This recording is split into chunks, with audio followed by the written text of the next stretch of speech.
Ya me dice producción que está en línea. Voy a saludar a Maximiliano Fariña, secretario de Transformación del Estado y Función Pública. Hoy alguien me dijo, vas a hablar con la mano derecha de Sturzenegger. Después se arrepintió ese alguien y me dijo, no, es la mano derecha y la mano izquierda de Sturzenegger. Es el cerebro detrás de todo. A ver qué dice él, por ahí seguramente va a decir, no es así. Maximiliano Facundo Pastor en la red. ¿Cómo te va? ¿Cómo andás?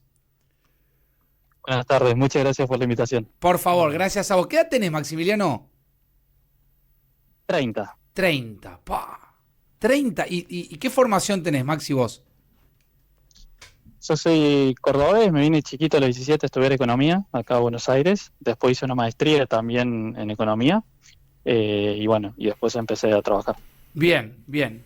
O sea, sos economista, 30 años, cordobés, hincha de Belgrano, hincha de Talleres, instituto. Hincha de Belgrano, fanático, socio, cada vez que puedo voy a la cancha. Se complican, pero estamos complicados. No vamos a remar. Nos mandaron a la B en 2011, pero con lo cual no lo voy a tener en cuenta para la nota. Pero bueno, Maxi. Fue lindo partido. Fue lindo partido. No, para vos. Para vos. Estaba en la cancha, ¿sabes cómo me fui, no? Bueno, Maxi, a ver, ¿qué es la. Hay que llamarlo reforma laboral o modernización laboral. ¿Cómo elegí llamarlo esto? Nosotros le decimos modernización y federalización laboral. Pues en realidad la primera pregunta es ¿por qué tenemos que hacer este proyecto o por qué necesitamos una modernización laboral? Y lo que nos pidió el presidente fueron 3 puntos muy claros. Hoy tenemos una ley que deja el 50% de los trabajadores afuera. Casi la mitad de los trabajadores, 1 de cada 2, es informal, por lo tanto no tiene recibo de sueldo, no tiene indemnización, no tiene obra social, no tiene ningún derecho básico que tendría que tener cualquier trabajador. Entonces, nos pidió tener un proyecto para que este 50% de los trabajadores los podamos incluir dentro del mercado formal. El segundo punto era pensar en las pymes. Muchas veces las pymes tienen miedo a contratar a un trabajador porque la justicia después termina con fallos que son imposibles de pagar, porque no hay certidumbre jurídica, por los altos costos laborales. Sí. Entonces, el segundo desafío era cómo hacer que las pymes puedan animarse a contratar. Y el tercer desafío, un poco, son los jóvenes. Cuando uno mira la ley de contrato de trabajo, es la década del 70, y hoy casi la mitad de los trabajadores tienen menos de 35 años. Es decir, cuando se votó la ley de contrato de trabajo, el 50% de los trabajadores no habían nacido. Y esto lleva un desafío a cómo actualizar no solamente a las situaciones actuales de mercado laboral, sino también de mercado laboral del futuro. Y ese fue un poco el espíritu del proyecto, donde buscamos generar más empleo, mayor formalización y mejores condiciones de trabajo para cada uno de los trabajadores. Bien, Maximiliano, o por supuesto sabrán que esto genera un revuelo importante, que hay mucha gente con miedo, diciendo, bueno, se me van a afectar derechos. Así en términos generales, ¿a eso qué responden ustedes? El proyecto no toca ningún derecho básico a los trabajadores. La indemnización sigue siendo 1 mes por año trabajado. Las vacaciones siguen siendo las vacaciones acordadas y establecidas por la ley de contrato de trabajo, no se reducen. El aguinaldo no se toca, todos los derechos básicos se mantienen. Y nosotros lo vemos como una oportunidad de que los trabajadores adquieran más derechos, porque estos derechos lo tienen la mitad de la población. El resto del 50% de los trabajadores están afuera y nosotros queremos que esas condiciones las tengan todos los trabajadores. Ahora, no hay modificaciones, por ejemplo, en horas extras, que se habla mucho de esto que se llama banco de datos. ¿Cómo es eso? Banco de horas, ¿cómo es eso? Eso está relacionado con lo que te mencionaba de los jóvenes. Hoy el mercado laboral cambió y te doy un ejemplo de las vacaciones y después pasó al banco de horas. ¿Qué es lo que estamos haciendo nosotros con vacaciones? ¿Estamos cambiando la cantidad de días? No. Lo que estamos permitiendo es una mayor flexibilidad. Hoy la ley solo te permite otorgar vacaciones entre octubre y abril. Y la dinámica del turismo en Argentina, y está pasando cada vez más, muchas veces las familias, los jóvenes se quieren tomar un fin de semana largo, quieren aprovechar 3-4 días, un fin de semana largo, suman un par de días que se toman en el trabajo y hacen escapadas a Mendoza, Cataratas, al sur. Bueno, hoy si un empleador y un trabajador quisiera tomarse esas vacaciones, por ejemplo en julio, estaría prohibido por la ley, no lo permite. Entonces, ¿cuál fue uno de los cambios que hicimos? Es decir, bueno, si el empleador y el trabajador están de mutuo acuerdo, quieren tomarse vacaciones fuera de ese periodo, está permitido. Entonces son pequeños cambios que buscan actualizarlo a la realidad que sucede hoy en día. Y lo mismo sucede con el banco de horas. Las horas extras siguen existiendo, no se eliminan. Lo que se permite es crear una nueva modalidad en donde si el empleador y el trabajador se ponen de acuerdo, pueden establecer un mecanismo de compensación diferente. Donde, por ejemplo, un trabajador diga, yo quiero por ahí, si puedo, trabajar 1 hora más, algunos de los días, y después el viernes retirarme antes, salir 4 o 5 horas Sí. antes para compensar esas horas que Eso hizo otro día. siempre Es un es co- mecanismo de mutuo siempre- acuerdo que se le permite. Siempre debe ser consensuado entre trabajador y empleador. No es algo obligatorio. Siempre tiene que haber consensuado, no es obligatorio, si el trabajador no quiere, se le pagan las horas extras según lo que está establecido en el convenio colectivo, lo que se acuerde, y también un mecanismo que se puede establecer, y también nosotros creemos que se va a dar así, en los convenios colectivos también se pueden establecer este tipo de reglas y es una apertura que damos a esa negociación entre las partes. Claro, ¿se pueden empezar a pagar, por ejemplo, sueldos en dólares y sueldos depositados en billeteras virtuales? Porque yo entiendo que hoy la ley prevé que cada trabajador tenga su cuenta sueldo en un banco, en el sistema bancario. Es decir, ¿esto abre, por ejemplo, a billeteras virtuales y a sueldos calculados en dólares? Por un lado, antes solo se podía pagar en moneda nacional, uno de los cambios que estamos proponiendo es que se pueda pagar en moneda extranjera, se puede pagar el salario en dólares, obviamente, si las partes así lo acuerdan. Y por otro lado, también se habilita al Banco Central, bajo determinadas condiciones que va a establecer vía reglamentación, puedan sumarse los proveedores de pagos que se llaman, o vendrían a ser más conocidas como las billeteras virtuales. Bien. Se abre esa posibilidad en el marco del Banco Central. ¿Y en especias? A ver, ¿cómo es eso? ¿Y en especias? ¿Qué tal, Maxi? Acá Robertino Sánchez Flecha, buenas tardes. ¿En especias también? No, esas son... Hoy la ley ya establece especies. Nosotros no estamos haciendo ningún cambio con eso, lo único que agregamos es la forma de moneda extranjera. Especies tiene un fundamento histórico que muchas veces en algunas actividades muy particulares, por ejemplo, a los trabajadores también se les brinda una habitación, se les brinda un hogar donde vivir, sobre todo por ahí en esquemas como la minería o como el petróleo, donde se tienen que trasladar el trabajador. Entonces, por eso está contemplado eso. Para nosotros está lejos de lo que se dice, que bueno, los tickets canasta, de que se va a pagar en especies. Eso es totalmente mentira y es falso. Ahí no estamos haciendo ningún cambio con respecto a lo que establece hoy en día la legislación. Está buenísimo. Yo siento esta entrevista, Maxi, como una oportunidad no solamente nuestra de entrevistar a alguien del gobierno que explique paso por paso, sino de un montón de oyentes que nos escriben, que nos preguntan cosas. A ver, voy a un ejemplo. Trabajo en una fábrica en determinado sindicato. Poner en la UOM, digo, lo estoy inventando, o no sé, metalúrgicos, ¿sí? En la UOM. Hay algo que no nos gusta y queremos hacer una asamblea. Entonces viene el delegado y dice, vamos a parar las actividades para reunirnos unos minutos. ¿Eso se limita o no se limita?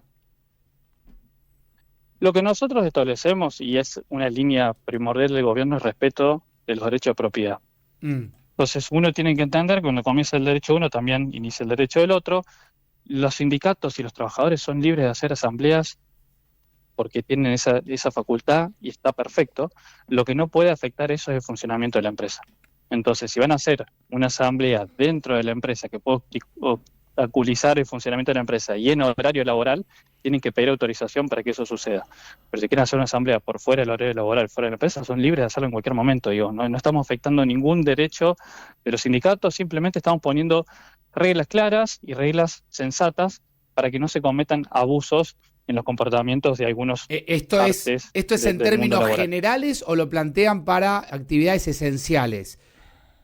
¿O es en términos generales? En términos generales. En términos generales. Claro, y después se establecen algunas cuestiones adicionales, porque, por ejemplo, muchas situaciones o un gran tema de incertidumbre era la cantidad de tiempo que le podían destinar los delegados dentro del horario laboral a sus actividades sindicales.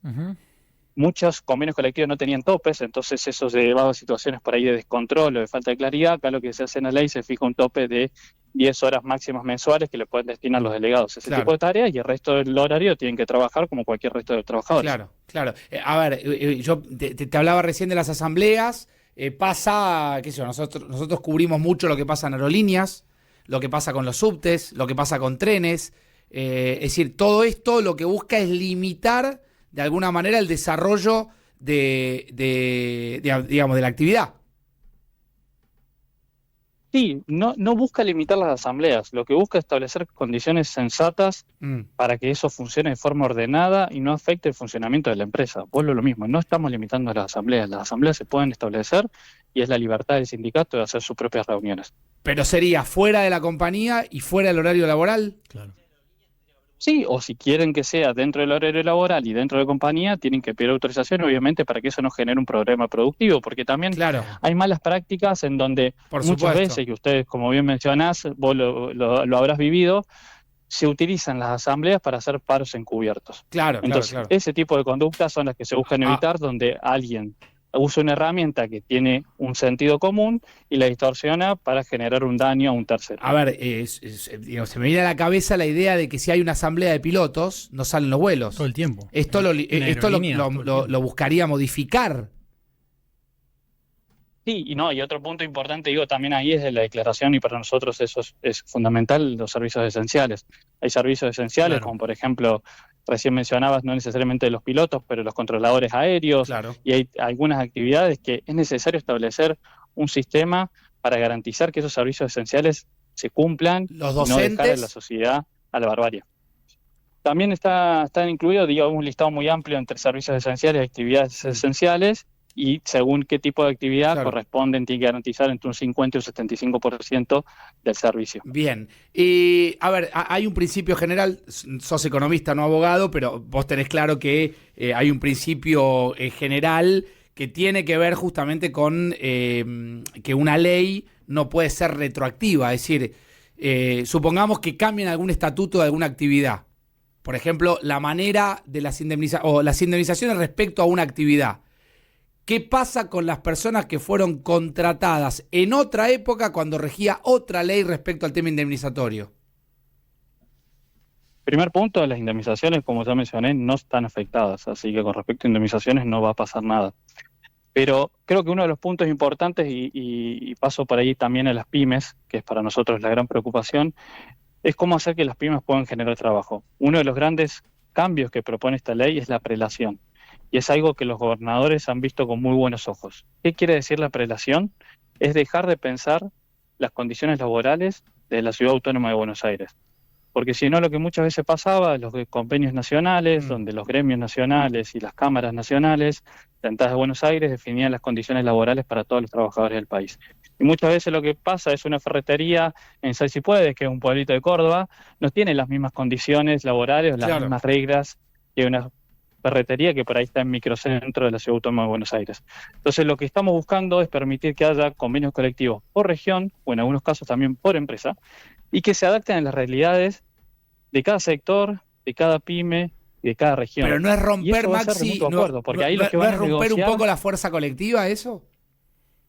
No no, porque para rompe. que haya un convenio colectivo va a tener que haber un acuerdo entre entre los empleadores, y si es de la región, va a ser el sindicato de la región, de esa actividad de la Mm, región, o si es una empresa, va a ser el sindicato de la empresa. claro. Entonces, van a tener que ponerse ambas partes de acuerdo y lograr seguramente algo que va a ser mucho mejor, porque lo que nosotros queremos y lo que las pymes quieren y lo que los trabajadores quieren es tener mejores condiciones. Entonces, claramente lo que está no funciona, porque eso es el punto de partida. Si no aceptamos que después de 30 o 40 años, hace 10 años que no generamos empleo privado en Argentina y tenemos la mitad de los trabajadores en forma informal y no vemos el problema, nunca vamos a encontrar una solución. Maxi, en relación con las indemnizaciones, algunas precisiones. Sigue existiendo, por supuesto, pero por ejemplo, el articulado establece que es sobre el salario, lo cual supone excluir de ese cálculo otro tipo de adicionales del Sí, sueldo, por ejemplo, cambia el cálculo para el hacerlas. aguinaldo, cualquier cosa corregime, y si se establece algún tipo de regulación, porque hoy es muy arbitrario, lo que se llama el anatocismo, que es la capitalización de intereses cuando se litiga una indemnización, que es lo que lleva a las famosas indemnizaciones que quiebran pymes. Si hay alguna regulación para ceñirle un poco el criterio al juez, que no quede tan arbitrario en ese punto, y si efectivamente se excluye del cálculo indemnizatorio esta otra serie de aspectos del salario más allá del propio sueldo. Muchos de los cambios que estamos haciendo lo que buscan es dar certidumbre, evitar que Bien. todo termine en un juicio que termina perjudicado el trabajador, porque Sí. nunca termina recibiendo su dinero, el empresario, porque termina enfrentando montos que son imposibles de pagar, y el Estado también, porque termina teniendo una gran cantidad de juicios que son muy difíciles de manejar. Uh-huh. ¿Cuál es el problema? La ley era muy imprecisa. Le da Claro. un gran poder de discrecionalidad del juez. Y te menciono 3, 4 ejemplos para ilustrar. Uno, lo que decías recién, la tasa de interés. Como la ley no era precisa, cada juez interpretaba lo que quería, algunos te actualizaban los montos de los juicios por IPC más 10, otros por IPC más 7, otros con RIC, otros mezclaban tasa de interés pasivo con activa, y eso generaba una gran incertidumbre porque uno cuando enfrentaba el juicio no sabía el valor de lo que iba a tener que pagar al final. Ese es un punto. Otro ejemplo que nos pasaba es también la aplicación análoga de los convenios colectivos. ¿Qué es lo que le permitía a un juez? Si yo tenía un trabajador que estaba por fuera del convenio colectivo, el juez, si lo consideraba, le podía solicitar que se le apliquen en el juicio las condiciones de ese convenio colectivo. Le da una discrecionalidad total. Otro ejemplo de algunas cosas que eliminamos, la ley, por ejemplo, establece como principio de interpretación la justicia social. Entonces los jueces se agarraban de eso y muchas veces terminaban dictaminando, fallando cosas que iban en contra del espíritu de la ley y lo que decía la ley. Entonces lo que nosotros fuimos buscando en cada artículo es dar precisión. Que lo que tenga que hacer el juez es aplicar la ley y no hacer interpretaciones innecesarias de lo que dice, para dar certidumbre para que justamente las cosas sucedan y no tenemos que terminar en cada situación en un juicio nuevo. Le contamos a la gente, al oyente, que estamos hablando con Maximiliano Fariña, secretario de Transformación del Estado y Función Pública. Yo te presenté como la mano derecha y la mano izquierda de Sturzenegger. Hoy alguien me decía eso. Sos muy joven, tenés 30 años, sos cordobés, hincha de Belgrano y por supuesto respondés absolutamente a todo. El periodo de prueba, me quedó pendiente esto. ¿El periodo de prueba cambia en los trabajos? Antes me acordé, te dejé algo sin responder, que es la indemnización. Sí. No cambia la forma de calcular la indemnización. No cambia el cálculo. ¿Qué sucedía en la ley? No cambia el cálculo. Lo que sucedía en la ley es que hablaba de un mes por año trabajado. Ese mes por año trabajado era el salario habitual y cotidiano. Eran términos que eran poco precisos, entonces había una gran jurisprudencia y distintos jueces fallaban de diferentes formas porque la ley no definía de forma clara que era un salario habitual y cotidiano, y lo que estamos haciendo en base a la interpretación mayoritaria de la jurisprudencia es aclarar eso justamente para evitar que haya más juicios. Bien. Y el periodo de prueba ya había sido ampliado en la ley bases, y lo que estamos haciendo acá, porque también, esto es importante para nosotros recalcar, este proyecto lleva más de 6 meses de trabajo en mesas técnicas semanales, donde no solamente participó el gobierno, tuvo ese espacio los técnicos de la CGT, tuvo ese espacio representantes de los gobernadores mediante Cornejo, tuvo espacio diputados y senadores, y se revisó toda la normativa legal. Entonces también lo que se están haciendo cambios acá en la ley de trabajo agrario, que era una gran deuda pendiente que tenía el país con nuestro sector agrícola, porque si no muchas veces nos enfocamos en Buenos Aires y nos olvidamos del resto del país. Entonces ahí también se está incorporando un periodo de prueba para los trabajadores agrarios, Maxi, porque y se están haciendo determinadas mejoras. Vos mencionás que esto se fue consensuando en mesa de trabajo, pero la CGT, de hecho hoy tenemos ese audio, hoy Jorge Sola hace referencia a que no fueron convocados ellos. Es más, déjame que lo escuchemos. Decía esto hoy temprano aquí en el programa de Gustavo López, el titular de la CGT. Escúchenlo. No somos afines a la ideología libertaria, tendremos nuestras diferencias cada 2 años cuando son elecciones, ganarán, ganaremos, perderán, perderemos, pero en el medio nosotros representamos los intereses de los laburantes y ahí nos tienen que convocar. No nos convocaron. ¿Por qué cree que lo hacen esto? ¿Porque son malos? ¿Porque trabajan para la patronal? ¿Porque no saben? Las 3 cosas. Es una muy buena alquimia la que viste. En la misma pregunta está la respuesta. Hay una mirada de sesgo ideológico, claramente, contra la representación de los trabajadores. Hay una mirada de ignorancia sobre el mundo del trabajo en funcionamiento de cómo es. Todos los perfiles del ministro de Regulación van en defensa del consumidor y no del productor. No hay un proyecto de inversión productiva. De hecho, no se les cae ni una idea de cómo generar bajas a los impuestos de la inversión productiva. Y entonces, Maxi, no sé por dónde arrancar entre tanta mentira. Las reuniones técnicas sucedieron, estuvieron invitados y participaron. Eso no implica que haya habido consensos. Cada uno tiene su visión y creo que es parte de la democracia y de lo lindo de tener esta democracia, que haya disensos. Obviamente algunas cuestiones y algunos aportes, las diferentes partes, porque yo era uno de los participantes, había diferentes actores que colaboraban en el proyecto, se tomaron y otras se dejaron de lado, porque para nosotros teníamos que respetar ese objetivo y ese espíritu que nos dio el presidente, de lograr que los trabajadores informales estuvieran dentro del mercado laboral. Entonces creo que es muy difícil entablar una conversación si no reconocemos primero ese problema, que es lo que pide la sociedad. Eso por un lado. Y después me sorprende que diga justamente que no se está impulsando la producción, cuando este mismo proyecto tiene un régimen especial para fomentar, veníamos ya de ProERRI, y acá lo que se está impulsando es un régimen para fomentar las inversiones de las pequeñas y medianas empresas, justamente porque el objetivo es generar más y mejor trabajo. Y no solamente eso, también dijo se tres está generando cosas, un que régimen no los convocaron, que eran ignorantes y que tenía un sesgo ideológico el proyecto y que trabajan para la patronal.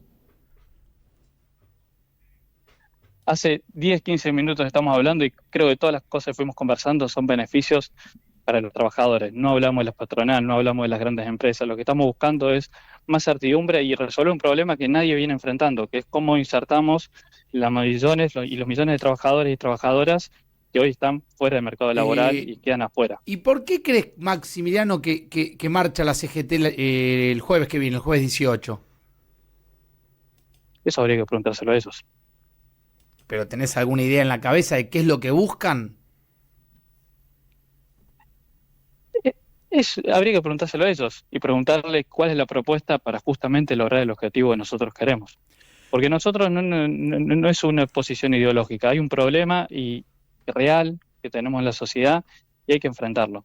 Y lo que estamos buscando es poniendo sobre la mesa, como siempre lo hacemos con cada una de las regulaciones, con cada uno de los proyectos de ley que viene impulsando el Poder Ejecutivo, son soluciones concretas a cada uno de los problemas que tenemos. Y Maxi, entonces, y justamente vamos a estar contentos de dar ese debate en el Congreso.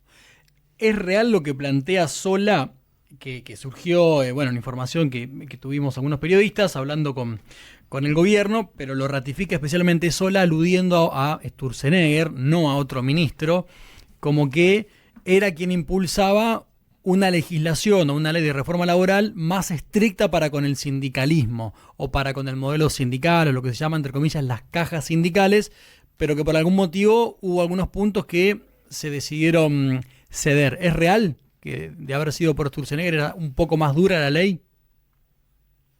No, este proyecto tuvo mucho trabajo, sobre todo en las últimas semanas, no solamente del Ministerio de Regulación, sino de la Secretaría de Trabajo, del Ministerio de Capital Humano, de la Secretaría Legal y Técnica. Fue un trabajo en equipo muy fuerte y realmente cada una de las partes del gobierno y cada uno de los integrantes del gobierno creemos que el proyecto que se presentó es el mejor proyecto para cumplir con el pedido del presidente. ¿Cómo hacemos para generar más trabajo y más formalización de ese trabajo? Y justamente si algo de lo que buscamos no es limitar, es dar más libertad, porque fíjate, cuando nosotros hablamos de crear o del concepto de prelación o de tener convenios colectivos que se adapten a las regiones, a las empresas, el convenio colectivo tiene dos partes, tiene por un lado el lado empresarial y por otro lado tiene el lado de los representantes de los trabajadores. Y muchas veces son esos trabajadores los que están en cada una de las empresas, los que están en cada una de las provincias, los que tienen una mayor claridad de las necesidades que tienen y no los representantes nacionales. Maximiliano, te agradezco muchísimo. Gracias por estos minutos. Te tomaste un tiempo largo para explicarnos. Está bueno que lo expliquen. Me parece que necesita eso, necesita explicación. Después, bueno, cada uno, alguno estará en contra, otro estará a favor, alguno lo mirará desde el estado del trabajador, otro lo mirará de la situación de una empresa, uno lo mirará de la situación de la gran empresa, otro lo mirará de la pequeña. Bueno, es múltiple y por eso cuando arrancamos decíamos que era importante poder escucharte. Así que muchísimas gracias, Maximiliano. Muchas gracias por el espacio. Gracias. Maximiliano Fariña, secretario de Transformación del Estado y Función Pública. Si están hablando,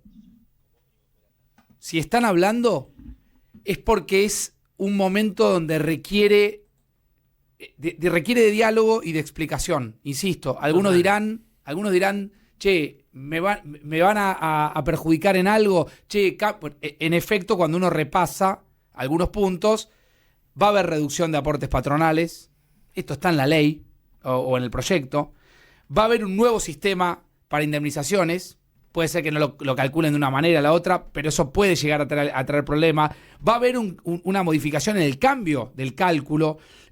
Cambian cuestiones que ya habían cambiado en el decreto del periodo de prueba. Hay cuestiones con el tema de vacaciones. Hay cuestiones con la modificación en la jornada laboral. Hay temas que requieren de diálogo. Yo celebro que puedan hablar con nosotros. Y poder escucharlos, poder preguntarles y que puedan responder. Esto recién empieza, como dijo Robertino. Queda saber si van a poder sacar una media sanción este año para empezar a pensar en el próximo año. ¿Tiene los números el gobierno para esto? Cuando la gente votó, ¿votó sabiendo que esta era la prioridad del gobierno? Hay un punto en que nadie puede decir que Milei no avisa o no avisó lo que iba a hacer.